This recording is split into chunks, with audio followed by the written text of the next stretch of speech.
ሰላም እኔ ንጉሴ እባላለሁ። ከመጀመሪያ በፊት ዩቲዩቡን ሰብስክራይብ እና ቪዲዮውን ላይክ አድርጉ። ዛሬ በዓለማች አንደኛ አስተማሪ የትኛት አገር ነች? በዓለም የሚገኙ ከሁሉ ጥሩ አስተማሪዎች መካከል አንዱ ታዋቂ እና ውጤት ያመጣ የነበረው ማሪያ ሞንቴሶሪ ማሪ ሞንተሶሪ ናት። እሷ የጣሊያኒት ሐኪም፣ የትምህርት ተመራማሪ እና የሞንቴሶሪ የትምህርት ዘዴ ሞንተሶሪ ሜቶድ ፈጣሪ ናት። ታሪኳ በትምህርት ዓለም ላይ እጅግ ጠንካራ ተጽዕኖ አሳድሯል።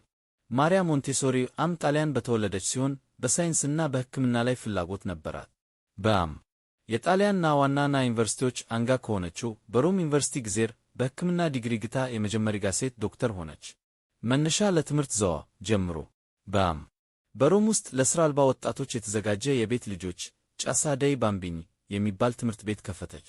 እዚያ ላይ የልጆች ተፈጥሯዊ እድገትን በመመልከት የራሳቸውን ፍጥነትና ፍላጎት የሚከተል የትምህርት ዘዴ ፈጠረች።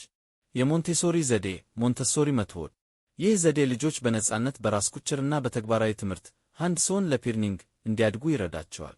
የተለየ የትምህርት ዕቃዎች ሞንቴሶሪ ማትሪያሎች ይጠቀማሉ።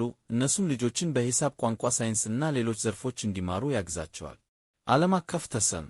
የሞንቴሶሪ ዘዴ በመላው ዓለም ተሰራጭቷል እና ከ00 በላይ የሞንቴሶሪ ትምህርት ቤቶች ዛሬ ይገኛል። ብዙ ዝነኛ ሰዎች እንደ ላሪ ፔጅ፣ የጉግል መስራች ጄፍ ቤዞስ፣ የአማዞን መስራች እና ብዙ ሌሎች ይህን ዘዴ ተምረዋል። ሞት እና ውጅ። ማሪያ ሞንቴሶሪ ከዚህ ዓለም በሞት ተለይታ ስትሄድ፣ ነገር ግን አሁንም ዘዴዋ በትምህርት ዓለም ውስጥ አስፈላጊ ተጽዕኖ አለው።